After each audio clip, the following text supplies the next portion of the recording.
नई दिल्ली, व्यापारियों ने शहर में वीकेंड कर्फ्यू और दुकानों के लिए ऑड इवन नियम जारी रखने के दिल्ली आपदा प्रबंधन प्राधिकरण के फैसले पर कड़ी नाराजगी जताते हुए प्रदर्शन की धमकी दी है। चैम्बर ऑफ ट्रेडर्स इंडस्ट्री के पदाधिकारियों ने कहा कि अगर दिल्ली आपदा प्रबंधन प्राधिकरण अगले 2 से 3 दिनों में अपने फैसले में बदलाव नहीं करेगा तो वे पूरे दिल्ली में विरोध प्रदर्शन करेंगे।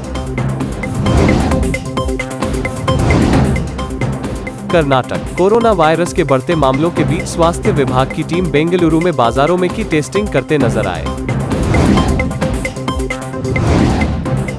पंजाब हरियाणा हाई कोर्ट ने कहा कि पंजाब, हरियाणा और चंडीगढ़ में बड़ी संख्या में कोरोना पॉजिटिव केस सामने आ रहे हैं। ऐसे में अदालतें नियमित तौर पर काम नहीं कर पा रही हैं। तीनों 28 फरवरी तक छोटे मोटे अपराधों में जब तक कानून व्यवस्था का संकट न हो, गिरफ्तारियां न करें। भारतीय क्रिकेट कंट्रोल बोर्ड के अध्यक्ष सौरव गांगुली ने उन रिपोर्ट्स को गलत बताया है जिनमें कहा गया था कि वो दक्षिण अफ्रीका श्रृंखला से पहले विराट कोहली को कारण बताओ नोटिस भेजना चाहते थे। एक न्यूज एजेंसी से बातचीत के दौरान गांगुली ने कहा कि इस बात में सच्चाई नहीं है कि मैं विराट कोहली को नोटिस भेजना चाहता था।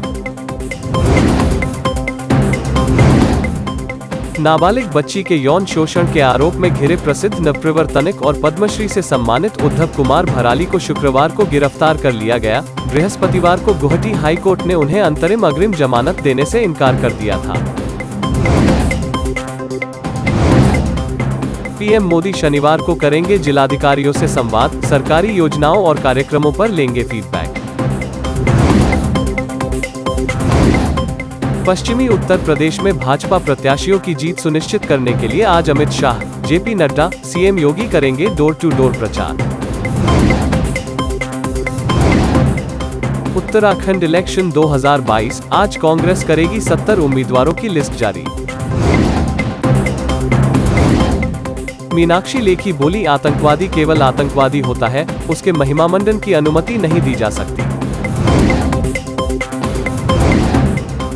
भोपाल रेलवे स्टेशन के बाहर 100 बेड के नए रैन बसेरे के लिए 1 करोड़ 20 लाख रुपए लागत से 3 मंजिला बिल्डिंग बनाई जाएगी। इसके लिए 22 जनवरी से टेंडर प्रोसेस शुरू की जाएगी। 15 दिन के भीतर टेंडर खोल दिए जाएंगे। इसी बिल्डिंग में दीनदयाल रसोई भी खोली जाएगी। बैरागढ़ और पुतलीगढ़ में भी रैन बसेरे बनेंगे। सीएम शिवराज सिंह चौहान। आगरा जिले के थाना शाहगंज क्षेत्र स्थित सराय ख्वाजा में 2 रुपये को लेकर ऐसा विवाद हुआ कि एक पक्ष ने दूसरे पक्ष के ऊपर तेजाब फेंक दिया, जिससे हादसे में एक युवक और एक युवती घायल हो गए। पुलिस इस मामले को गलती से हुआ हादसा बता रही है। नई दिल्ली, सुप्रीम कोर्ट ने अपने अहम फैसले में कहा है कि अगर हिंदू पुरुष की बिना विल वसीयत की मौत हो जाए तो उसकी बेटियों को पिता की खुद की अर्जित संपत्ति और अन्य संपत्ति पाने की हकदार होंगी।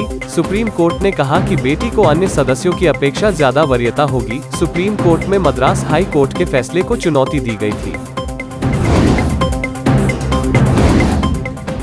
मध्य प्रदेश, इंदौर के मोरोद गांव में एक निर्माणाधीन स्कूल की छत गिरने से 10 से ज्यादा मजदूर घायल हो गए। घायलों को अस्पताल में भर्ती कराया गया है। अपने आप को कभी सीबीआई तो कभी ईडी अफसर, इलेक्शन कमिश्नर व एजेंट बताकर लोन पर गाड़ी दिलाने, लग्जरी गाड़ियों को भाड़े पर लगाने, बैंकों से लोन दिलाने समेत कई तरीके से दर्जनों लोगों से करोड़ों की ठगी करने वाले शातिर को पटना के फुलवारीशरीफ थाने की पुलिस ने गुरुवार को गिरफ्तार कर लिया। गिरफ्तार शातिर सागर नारायण तिवारी रूपसपुर इलाके का रहने वाला है। आरोपित पर रूपसपुर, बुद्धा कॉलोनी, अगनकुआं, फुलवारीशरीफ थाने के अलावा कोलकाता के भी कई थानों में दर्जनों मुकदमे दर्ज हैं।